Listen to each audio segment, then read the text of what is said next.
आज मेरे बेटे की शादी थी। मैं बहुत खुश थी। हर माँ का अरमान होता है कि उसके बेटे की शादी हो, वो दूल्हा बने, घर में बहू आए और घर खुशियों से भर जाए। खैर, अब तो मेरी बूढ़ी हड्डियों में इतनी जान भी नहीं थी कि मैं घर के काम काज कर सकती। इसलिए मैंने अपने बेटे शिवम के लिए एक बहुत ही अच्छी प्यारी सी लड़की चुनी थी। सोने पर सुहागा ये हुआ कि मेरी बहू बहुत ज़्यादा दहेज भी अपने साथ लाई थी और साथ में एक नौकरानी भी लाई थी। पहले तो मुझे हैरत हुई और थोड़ा अजीब भी लगा कि बहू नौकरानी क्यों लेकर आई है, जबकि काम के लिए नौकरानी तो मैं भी रख सकती थी। लेकिन मुझे नौकरानियों के काम पसंद ही नहीं आते थे, इसलिए मैंने कोई नौकरानी नहीं रखी थी। मैंने मन ही मन सोचा, रह ले हफ्ता 2 हफ्ता यहाँ, फिर इसको चलता कर दूंगी। लेकिन जैसे जैसे समय गुजरता गया, सुनीता मेरे घर में अपनी जगह बनाती गई। ना जाने क्या था उसमें जो मुझे उसकी ओर खींचता था। उससे मुझे एक लगाव सा हो गया था। जहाँ तक बात मेरी बहू की थी, तो मैंने अपनी बहू को पहली बार एक पार्लर में देखा था, जहाँ मैं अपनी बहन की बेटी के साथ गई थी, वरना मैं पार्लर वालर के चक्कर में नहीं पड़ती। लेकिन जब मैंने पार्लर वाली लड़की को देखा तो वो मुझे बहुत अच्छी लगी थी। सुलझी हुई, सभ्य, संस्कारी, मेरे दिल को भा गई थी। उसकी माँ भी उसके साथ होती थी। बातों बातों में मैंने उनसे रिश्ते की बात कर ली और फिर ये सिलसिला चल पड़ा था। अब मैं अपने इस फैसले से खुश थी। मेरी बहू, जिसका नाम सुमन था, बहुत ही अच्छी थी और काम वाली सुनीता भी बहुत अच्छी थी। लेकिन नौकरानी हर वक्त नकाब में ही रहती थी। ये बात बड़ी ही अजीब थी। खैर, मैं खामोश रही। मैं अपने किचन का काम किसी को करने नहीं देती थी। लेकिन वो लड़की यहाँ भी मुझे मात दे गई थी। वो बहुत ही प्यारी और सुलझी हुई लड़की थी, साथ ही बहुत ही धार्मिक भी थी। रोज सुबह उठकर भगवान की आरती करती, प्यारे प्यारे भजन गाती, तो दिल खुश हो जाता। उसकी इन्हीं बातों से खुश होकर मैंने उसे खाना बनाने का काम भी सौंप दिया। अब मैं बहुत सुकून में थी। वो लड़की न सिर्फ घर के सारे काम करती थी, बल्कि मेरी भी बहुत सेवा करती थी। मैं हैरान रह जाती, लेकिन आज तक मैंने उसका चेहरा नहीं देखा था, क्योंकि वो हर वक्त अपने चेहरे पर नकाब किए रहती थी। मैंने कई बार समझाया कि घर में ये नकाब हटा दिया करो, भला यहाँ होता ही कौन है, हम सास बहू होते हैं। बेटा मेरा शिवम भी सवेरे ही काम पर निकलता था तो शाम को लौटता था। मगर मेरी बात पर सुनीता घबरा जाती थी, उसके हाथ पैर कांपने लगते थे। ऐसे ही एक दिन मैं उससे कह रही थी कि अपने चेहरे का ये नकाब हटा दो, तुम्हें हम लोगों से छुपने की क्या जरूरत है। और सुनीता सामने खड़ी खड़ी कांप रही थी कि तभी मेरी बहू सुमन आ गई और उसके सामने खड़ी हो गई। कहने लगी, माँ जी, इसको कुछ मत कहें, ये अपना चेहरा किसी को नहीं दिखाती, ये बहुत ही शर्माती है दूसरों के सामने। आप इसे पर्दा हटाने के लिए ना कहा करें। सुनीता के जाने के बाद मेरी बहू मेरे पास आकर बैठ गई और धीरे से बोली, मम्मी जी, हमने इसका चेहरा देखकर करना ही क्या है, जब हमें वो इतना सुख चैन दे रही है। देखो ना, पूरा घर कैसे शीशे की तरह चमकता रहता है, खाना कितना स्वादिष्ट बनाती है, और मैंने देखा है रात गए तक आपके पैर भी दबाती रहती है। कहीं ऐसा ना हो कि हमारी जिद पर बिदक जाए और काम ही छोड़कर चली जाए। मैंने भी 1-2 बार शुरू शुरू में उससे कहा था कि अपना चेहरे से ये नकाब हटा दिया करो, लेकिन उसने कहा कि मैडम, मैं अपना चेहरा किसी को भी नहीं दिखाती, मेरा ये रूल है। मैंने आज तक अपना काम अपना चेहरा छुपा कर ही किया है और मैं आगे भी अपना चेहरा किसी को दिखाना नहीं चाहती। फिर मैंने भी उसे उसके हाल पर छोड़ दिया है। आप भी उसे उसके हाल पर छोड़ दें। बस वो हमें हमारे मन का काम करके दे रही है तो हमें और क्या चाहिए। और फिर ऐसी काम वालियाँ कहाँ मिलती हैं मम्मी जी। सुमन की बात पर मैं खामोश हो गई थी, लेकिन मेरे दिल में अजीब सी खटपट हो रही थी। भला हम औरतों से कैसा पर्दा, चलो मर्द घर पर होते तो अलग बात थी। यूं ही समय गुजरता गया। एक रात मेरी आँख खुली और मैं पानी पीने किचन की तरफ जाने लगी तो मैंने देखा सुनीता किचन के साथ वाले कमरे में बने एक छोटे से मंदिर में बैठी हुई थी और भगवान से कुछ प्रार्थना कर रही थी। उसका दरवाजा खुला हुआ था। इस समय सुनीता का चेहरा खुला हुआ था। वो खुले चेहरे के साथ भगवान की पूजा कर रही थी। मैंने दिल ही दिल में सोचा, कितनी धार्मिक बच्ची है। वो अपनी पूजा में मगन थी, मेरी तरफ से पीठ करके बैठी हुई थी। उसका चेहरा दूसरी तरफ था, लेकिन मैं जानती थी इस वक्त उसने अपने चेहरे को ढांक नहीं रखा है। मैं उत्सुकता के हाथों मजबूर होकर वहां खड़ी रही कि शायद उसकी एक झलक मुझे दिखाई दे जाए, और अचानक ही उसने अपनी गर्दन थोड़ी सी पीछे को मोड़ी थी तो उसके चेहरे का रुख मेरी तरफ हो गया था। और जैसे ही उसका चेहरा मेरी तरफ हुआ था, मैं गिरते गिरते बची थी। मेरा पूरा शरीर कांप उठा था। हे भगवान, ये तो मुझे अचानक से खांसी का दौरा पड़ा और मैं जल्दी से पानी का गिलास मुंह से लगा लिया, लेकिन तब तक सुनीता की नज़र भी मुझ पर पड़ चुकी थी। मेरा तो ये हाल था कि मेरा पूरा शरीर ही कांप रहा था। मैं खुद को संभालने की कोशिश कर रही थी, लेकिन संभाल नहीं पा रही थी। वो जल्दी से घबरा उठी और कमरे के अंधेरे कोने की तरफ भागकर खुद को मेरी नज़रों से छुपाने की कोशिश करने लगी, लेकिन तब तक मैं उसका चेहरा देख चुकी थी। मैंने जैसे तैसे खुद को घसीटा और अपने कमरे में लेकर आई थी और बेड पर गिर सी गई थी। पूरा कमरा मुझे घूमता हुआ महसूस हो रहा था। मेरी आंखों ने ये क्या देख लिया था? जब से मैंने सुनीता का चेहरा देखा था तब से मुझे बहुत ज़्यादा बेचैनी हो रही थी। पूरी रात मैंने कांटों पर गुजारी थी। सारी रात मैं सो न सकी। आखिर ये सब क्या था? ऐसा कैसे हो सकता था? मुझे सुबह होने का बेसब्री से इंतजार था। मैं बस चाहती थी कि अपनी बहू के सामने खड़ी होकर उससे सारा सच उगलवा लूं। लेकिन मैं ये भी चाहती थी कि एक बार मेरा बेटा ऑफिस चला जाए तो मैं सुमन से पूछूं, ये सब क्या है? अगर मेरे बेटे को इस बात की खबर हो जाती तो वो उसे इसी वक्त तलाक दे देता, या शायद वो गुस्से में आकर सुमन को कहीं जान से ही न मार देता। बात थी ही इतनी बड़ी कि कुछ भी हो सकता था। मैं नहीं चाहती थी मेरे बेटे का घर उजड़ जाए। मैं सुमन को शिवम का डर दिखाकर उससे सच जानना चाहती थी, लेकिन इतना तो मैं भी सोच चुकी थी कि अगर उसकी रत्ती भर भी गलती निकली तो उसको तलाक मैं खुद दिलवाऊंगी। मुझे कुछ भी समझ नहीं आ रहा था कि आखिर कसूर किसका है, लेकिन सारा सच सुमन ही बता सकती थी। मेरे दिमाग ने काम करना बंद कर दिया था। मेरी बहू सुमन उठ चुकी थी। उसने नाश्ता भी कर लिया था और अब अपने कमरे में चली गई थी। मेरा बेटा भी अपने ऑफिस चला गया था। यही समय था राज उगलवाने का। मैं फौरन सुमन के कमरे में चली गई। दस्तक देकर अंदर गई। बहू अपनी अलमारी सेट कर रही थी। वो हैरत से मेरी तरफ देखने लगी। मैं उसके बेड पर बैठ गई। वो मुझे इस तरह अंदर आते देखकर और कमरा बंद होते देखकर हैरान हुई थी और फिर परेशान भी हुई। मैंने कहा, सुमन, ये सब क्या है? मेरे घर में ये तुम दोनों क्या खेल खेल रही हो? सुनीता कौन है? सुनीता का आखिर क्या राज है? आज मैं सच जानकर रहूंगी। तुमने मुझे सच ना बताया तो? मेरी बात पर सुमन मेरे कदमों में गिर गई और कहने लगी, मम्मी जी, मुझे माफ़ कर दें, इसमें मेरा कोई दोष नहीं है। आखिर ये सब क्या है? मुझे पूरी बात बताओ। मेरी बात सुनकर वो घबरा गई। बोली, मम्मी जी, मैं आपको सब बताती हूँ। आप पहले वादा करें कि आप शिवम को इस बारे में कुछ भी नहीं बताएंगी, वरना।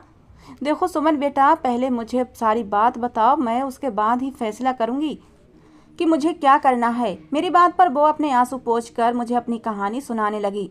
उसने बताया कि मैं एक खाते पीते घराने से संबंध रखती थी। हम 3 बहन भाई थे। बड़ी बहन की शादी को 3 साल हुए थे और तब से वो बाहर मुल्क में रहती थी। उसके बाद मैं और मेरा छोटा भाई रवि हम कॉलेज जाते थे। हम सब अपने परिवार में बहुत खुशी खुशी रह रहे थे कि तभी पापा को अपने बिजनेस में बहुत बड़ा लॉस हो गया। हमारे घर के हालात बहुत ज़्यादा ख़राब हो गए। मेरा कॉलेज भी छूट गया और फीस ना देने की वजह से रवि को भी स्कूल से निकाल दिया गया। पापा कर्ज में डूब गए थे। किसी भी रिश्तेदार ने पूछा तक नहीं था।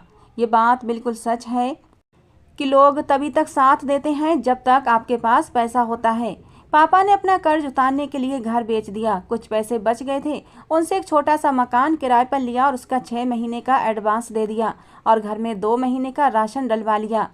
अब बस कुछ 1000 रुपये ही बचे थे, वो भी कब तक चलते। मेरे पास कोई डिग्री नहीं थी और मैं कोई नौकरी नहीं कर सकती थी। मैंने आस पड़ोस के बच्चों को ट्यूशन पढ़ाना शुरू कर दिया, लेकिन कुछ 100 काफ़ी नहीं थे। पापा की तबीयत भी ख़राब रहने लगी थी। वो पहले ही दिल के मरीज थे और हालात के बोझ ने तो अब उनको और भी कमज़ोर कर दिया था। बड़ी बहन को हमने कुछ नहीं बताया था कि वो परेशान ना हो, और फिर उसका पति भी अपने ससुराल वालों को कुछ खास पसंद नहीं करता था। मेरी बहन डिप्रेशन का शिकार होती, इसलिए उसे कुछ नहीं बताया। एक दिन मैं एक स्कूल में इंटरव्यू देने गई, मगर वहाँ भी मायूस हुई क्योंकि मेरी पढ़ाई कम थी। 2000 रुपये में वो लोग मुझे रखना चाहते थे और इस महंगाई के दौर में 2000 से क्या होता है। मैं बाहर आ गई और तेज चिलचिलाती धूप में बस स्टॉप के बीच में बैठकर बस का इंतजार कर रही थी। मुझे अपनी बेबसी पर रोना आ गया। आंसू मेरे गालों पर फिसलते जा रहे थे कि किसी ने पूछा कि क्यों रो रही हो। मैंने चौंक कर सर उठाया तो मैं बहुत ज़्यादा डर गई थी। डर के मारे मैं कांपने लगी थी। क्योंकि वो कोई अजनबी था और हमेशा मुझे यहाँ बैठकर घूरता रहता था। आज उसकी इतनी हिम्मत कि मुझसे बात करने की कोशिश भी कर रहा था और मुझे यही सोचकर डर लगा था और मैं वहाँ से उठकर दूसरी जगह सिमट कर बैठ गई। मगर वो वहाँ भी आ गया और मुझसे रोने की वजह पूछने लगा। मैंने उससे कहा, जाओ यहाँ से और मुझे मेरे हाल पर छोड़ दो, लेकिन वो नहीं गया और कहने लगा, मैं अगर चाहूँ तो तुम्हारी मदद कर सकता हूँ। मैंने दिल में सोचा, ये मेरी क्या मदद करेगा, ये बेचारे तो खुद मांग कर अपना पेट पालते हैं। मैंने उससे कहा, मुझे तुम्हारी मदद नहीं चाहिए और देखो जाओ यहाँ से। लेकिन वो नहीं माना और जिद पर अड़ा रहा। तो मजबूरन मैंने बताया कि मेरे हालात अच्छे नहीं हैं, कोई ढंग की नौकरी भी नहीं मिलती है।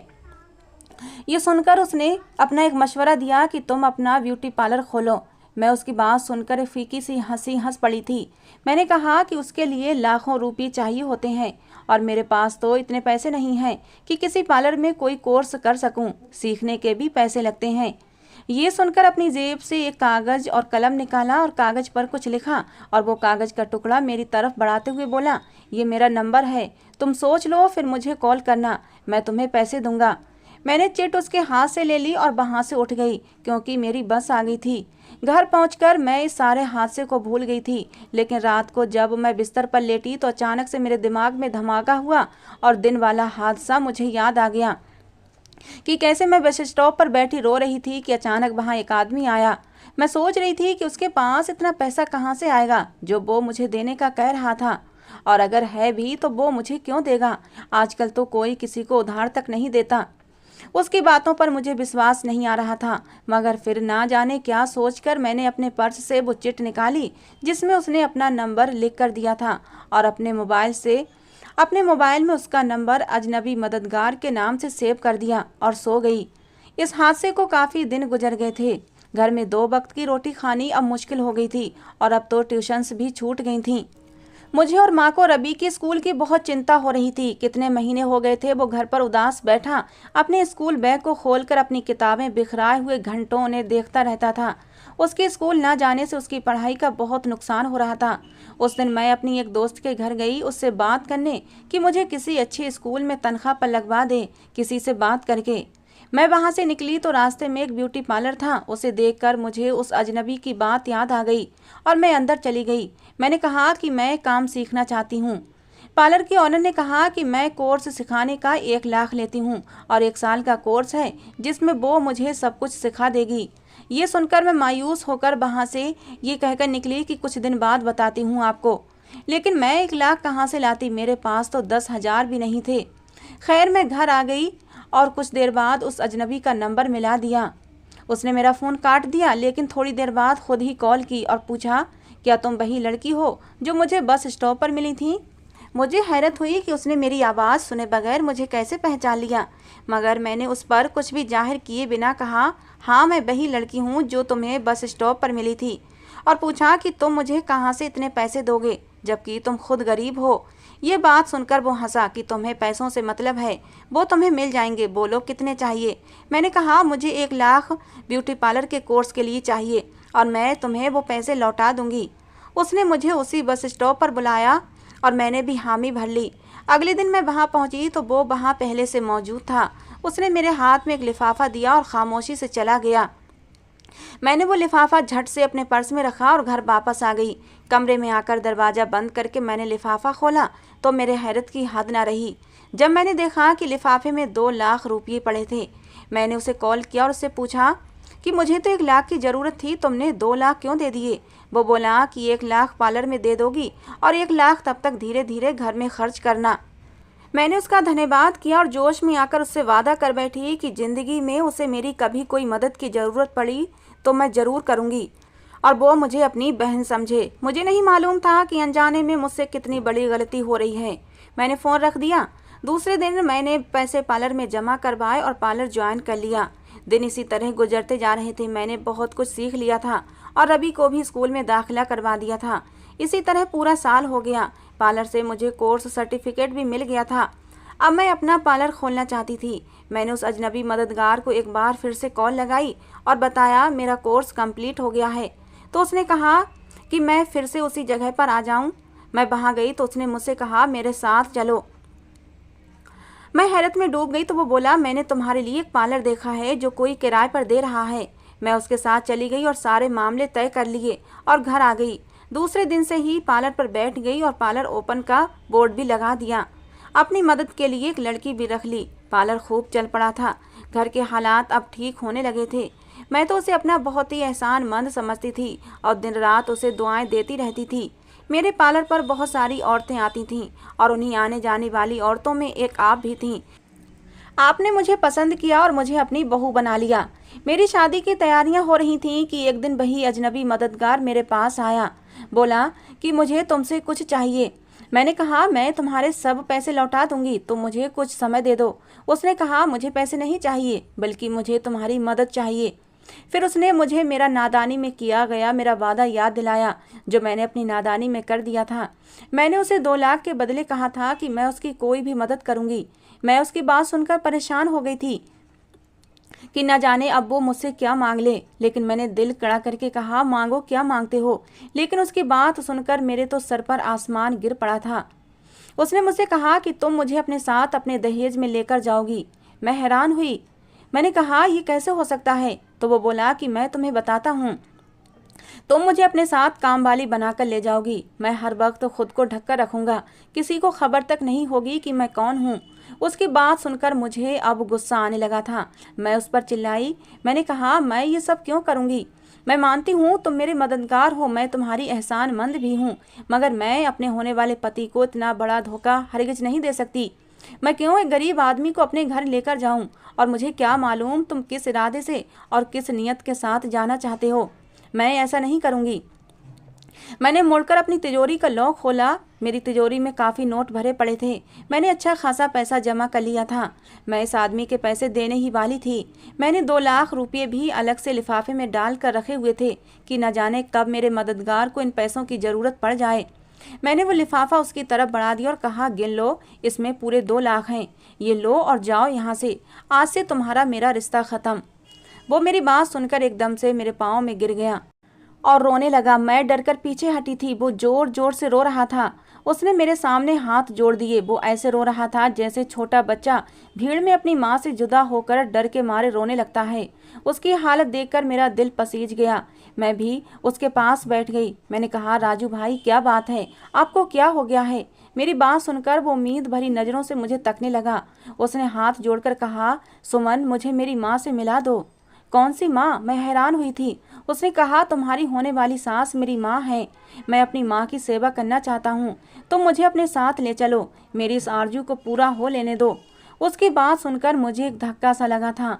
ये कैसे हो सकता है कि वो मेरे पति का भाई हो। अगर वो मेरी सास का ही बेटा है तो यूं चोर दरवाजे से क्यों जाना चाहता है। मेरे दिमाग में बहुत सारे सवाल उठ रहे थे। तब वो बोला मुझे मालूम है कि तुम मेरी बात सुनकर हैरान हो जाओगी। तुम ये भी सोच रही होगी कि अगर मैं सच कह रहा हूँ तो सीधे तरीके से क्यों नहीं चला जाता अपने घर। मेरी मजबूरी है सुमन बहन। वो अब भी रो रहा था। रोते रोते वो मुझे अपनी दास्तान सुनाने लगा। बोला जब मैं पैदा हुआ था तो मेरी माँ खुश नहीं हुई थी। उन्हें डर ने आ घेरा था। तुम खुद सोचो कि एक लड़की ससुराल ब्याह कर आए और जल्दी ही उम्मीद से भी हो जाए तो वो कितनी खुश होती है।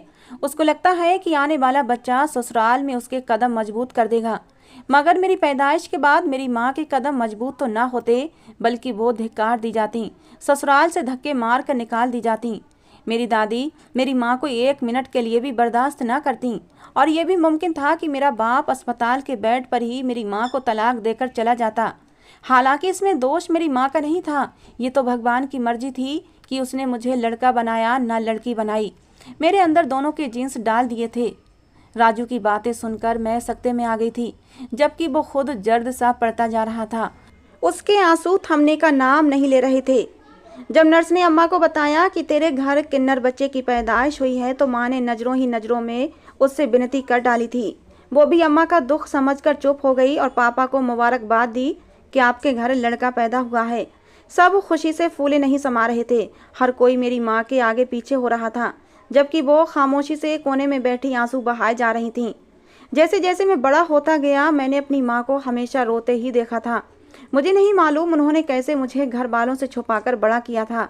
घर में किसी को कुछ भी मालूम नहीं हो सका था कि मैं न लड़का हूँ न लड़की हूँ, बल्कि किन्नर हूँ। माँ मुझे लड़कों वाले कपड़े ही पहनाती थी। लड़कों वाले स्कूल में ही डाल दिया था, लेकिन मुझे लड़के नहीं भाते थे।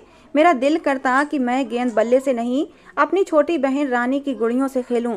मुझे अम्मा के मेकअप की चीज़ें अच्छी लगने लगी थीं। उनके जेवर, उनके कपड़े, सब कुछ बहुत अच्छा लगता था।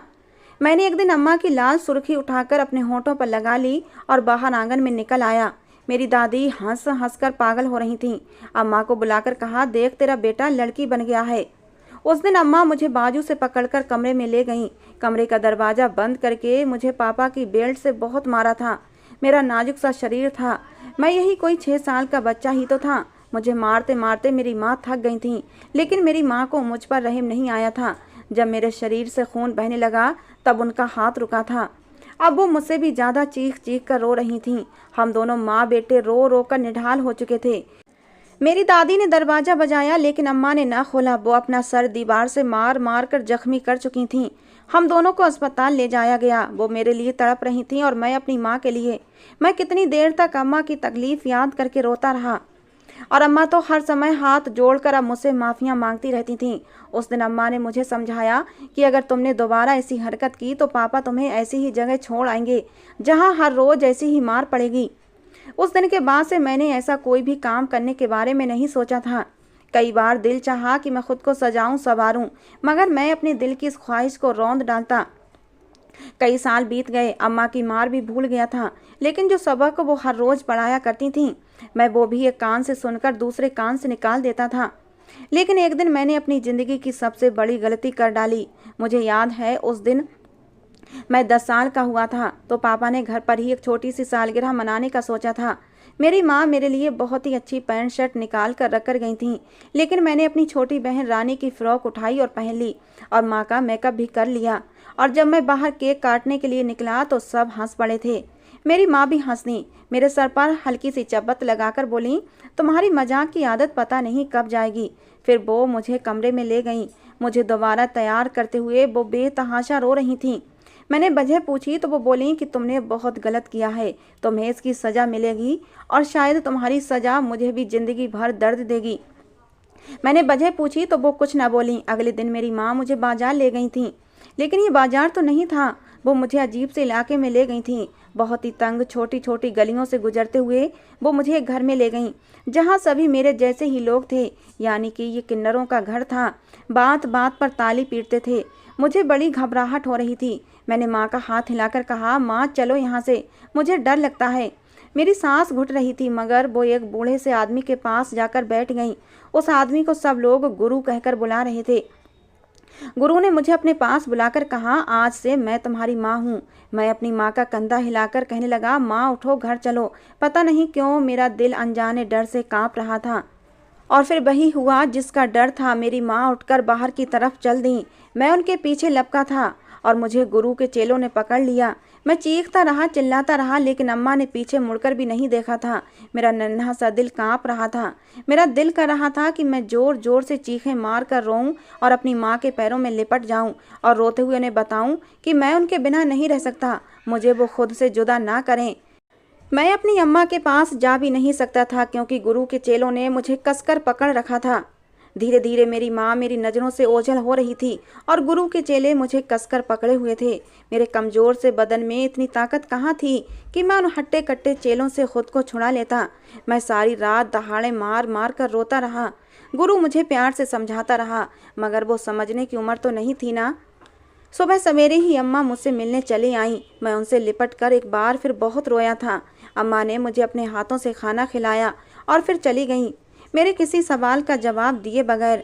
मैंने वादा भी किया था कि मैं आज के बाद लिपस्टिक पाउडर को हाथ भी नहीं लगाऊंगा, रानी की फ्रॉक भी नहीं पहनूंगा, मगर वो चुप ही रहीं। गुरु मुझे प्यार करता तो मुझे उससे घिन आती। मैं सबसे अलग थलग बैठा अपने घर वालों को याद करके रोता रहता। एक दिन गुरु मेरे पास आकर बैठ गया। मैं रो रहा था तो वो भी रोने लगा। उसने मुझे बताया कि उसके माँ बाप तो पैदा होते ही उसे इस जगह पर छोड़ गए थे। उसे तो अपने माँ बाप का कुछ पता नहीं है और ना ही वो उनसे कभी मिलने आए। गुरु ने मुझे बताया कि मैं उन जैसा ही हूँ, मुझे अब उनके साथ ही रहना पड़ेगा। मुझे अब गुस्सा आया था। मुझे यहाँ आए हुए 1 महीना हो गया था। माँ मुझसे रोज़ मिलने आया करती थीं। अब माँ ने मुझे बताया कि सब तुम्हें याद करके बहुत रोते हैं, लेकिन अम्मा ने सब घर वालों को बता रखा था कि मैं गुम हो गया हूँ। मुझे उस दिन पता चला कि इस सब के पीछे मेरी अम्मा का ही हाथ था। वो मुझे अपने साथ रखना ही नहीं चाहती थी और फिर मैंने भी समझौता करना सीख लिया था। अब मैं अम्मा से नाराज रहता और उनको परेशान करने की कोशिश करता। गुरु ने डांस सीखने को कहा तो मैंने फ़ौरन हामी भर ली। अब मैं खूब मेकअप करके अम्मा से मिलता था ताकि वो गुस्से में आकर मुझे घर ले जाएं। मगर मेरी माँ का दिल ना पिघला। गुरु ने मेरे फ़न को तराश खराश करके मुझे हीरा बना दिया था। अब मैं पूरी तरह बदल चुका था। अम्मा मिलने आती तो मैं अब मिलता भी नहीं था। पूरे शहर में मेरे नाम के चर्चे होने लगे थे। मैं अब जवान हो गया था और पहले से ज़्यादा खूबसूरत भी। मैंने खूब दौलत कमाई। मेरा गुरु बहुत ही बूढ़ा हो चुका था। मैं सारा दिन उसकी सेवा करता, उसके लिए हर ऐशो आराम का इंतजाम करता। गुरु मुझे हर वक्त दुआएं देता रहता। एक दिन उसने मुझे अपने पास बिठाकर कहा कि मेरी इच्छा है कि तुम धार्मिक शिक्षा हासिल करो। मुझे अब गलती का एहसास हो रहा है कि तुम्हें धार्मिक शिक्षा से अलग रखा। भले ही हम तीसरी जिन्स के होते हैं, लेकिन हमें बनाने वाला भी हमारा भगवान ही होता है और हमें अपने भगवान से दूर नहीं होना चाहिए। मैं चाहता हूँ तुम ज़्यादा से ज़्यादा धार्मिक शिक्षा हासिल करो और अच्छी बातें सीखो और फिर लोगों का भला करो। उसने मुझे पता दिया था कि तुम वहाँ जाओ और ये धार्मिक शिक्षा सीखना। जो लड़की तुम्हें धार्मिक शिक्षा देगी बहुत ही धार्मिक और पवित्र लड़की है। इतना कहकर वो मर गया था। अब ये मेरे गुरु की आखिरी इच्छा थी, तो ना चाहते हुए भी मुझे इस पते पर जाना पड़ा। मैं दरवाजे पर खड़ा था जब मुझे घर के अंदर से बहुत ही खूबसूरत आवाज़ में भजन गाने की आवाज़ आ रही थी। मैं जमसा गया था। ऐसी प्यारी सुरीली आवाज़ और ऐसी दिल छू लेने वाले भजन कि मैं बहुत देर तक खड़ा सुनता रहा। भगवान के लिए गाए गए भजन में था कि अगर तुम पाप करना छोड़ दो तो मैं वचन देता हूँ कि मैं तुम्हारे सारे पापों को माफ़ कर दूंगा। इसके अलावा भी और भी बहुत कुछ दिल छू लेने वाली बातें थीं उन भजनों में। इन बातों ने मेरे ऊपर इतना असर किया कि मैं वहीं से खड़े पलट आया था। मैं घर आकर पूरी रात रोता रहा और भगवान से माफ़ी मांगता रहा। मैंने अपनी माँ का कितना दिल दुखाया था। ये मेरा सबसे बड़ा पाप था। मेरी वजह से मेरी माँ कितना रोई थी। बाद में भी जानबूझकर अपनी माँ को रुलाता रहा था। मैंने डांस करना छोड़ दिया और मैं धार्मिक शिक्षा लेने लगा और अपना पेट पालने के लिए मैंने मजदूरी शुरू कर दी। और तब मुझे रोजाना जिन आँखों का और जिन तरह के लोगों का सामना करना पड़ता था ये मैं ही जानता था। तब मुझे मेरी माँ की मजबूरी समझ आई थी। मेरी माँ आखिर क्या कर लेती। उनकी बेटी भी जवान हो रही थी। फिर भला तीसरी जिन्स के इंसान की बहन को कौन ब्याहता। मैंने अपना सारा पैसा जमा करके रखा ताकि किसी ज़रूरतमंद के काम आ सके। मुझे जहाँ भी कोई ज़रूरतमंद दिखाई देता मैं उसकी मदद कर देता। तुम भी मुझे ज़रूरतमंद लगी, इसलिए मैंने तुम्हें इतना पैसा दिया था। मैं अपनी माँ से मिलना चाहता हूँ। ये मेरी आखिरी इच्छा है। मैं उनकी सेवा करके अपने भगवान को राजी करना चाहता हूँ। मैं अपनी माँ का जितना दिल दुखाया है मैं उन्हें अपनी सेवा से खुश करना चाहता हूँ। एक दिन तुमसे मिलने पार्लर आया तो मैंने वहाँ अपनी माँ को देख लिया था। फिर पता चला वो तुम्हें अपने बेटे यानी मेरे भाई से ब्याहना चाहती हैं और तभी मैं तुम्हारे पास चला आया हूँ। राजू सारी बात सुनाकर रो दिया था। मैं भी रोती रह गई थी। मम्मी जी, उसकी बातें सुनकर मैं खुद को रोक नहीं पाई थी। क्या मैंने गलत किया? मेरी बहू मुझसे सवाल कर रही थी जबकि मैं तो जमीन में गड़ सी गई थी। मैं अपनी बहू के गले लगकर खूब रोई थी। मुझे मेरा नन्ना मुन्ना सा राजू याद आ गया था। उसने कैसी कैसी तकलीफ़ें झेली थीं।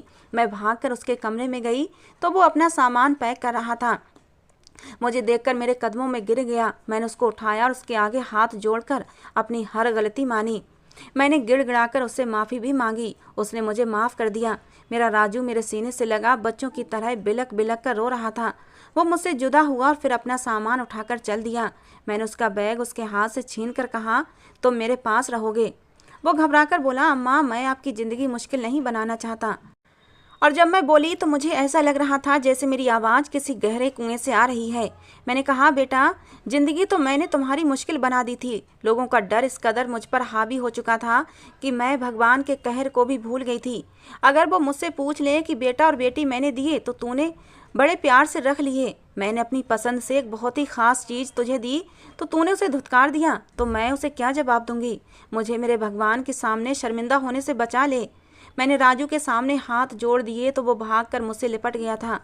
मैंने पूरे मोहल्ले में मिठाई बांटी थी कि मेरा गुमशुदा बेटा लौट आया है। भगवान का धन्यवाद कि उसने मेरी गलती सुधारने का मुझे मौका दिया था। दोस्तों आज की हमारी कहानी आपको कैसी लगी जरूर बताना। पसंद आई हो तो प्लीज़ लाइक करना। रोज़ एक नई कहानी सुनने के लिए हमारे चैनल को भी सब्सक्राइब करना। कहानी को अंत तक सुनने के लिए आप लोगों का बहुत बहुत धन्यवाद। दोस्तों मिलते हैं अगली किसी नई कहानी के साथ।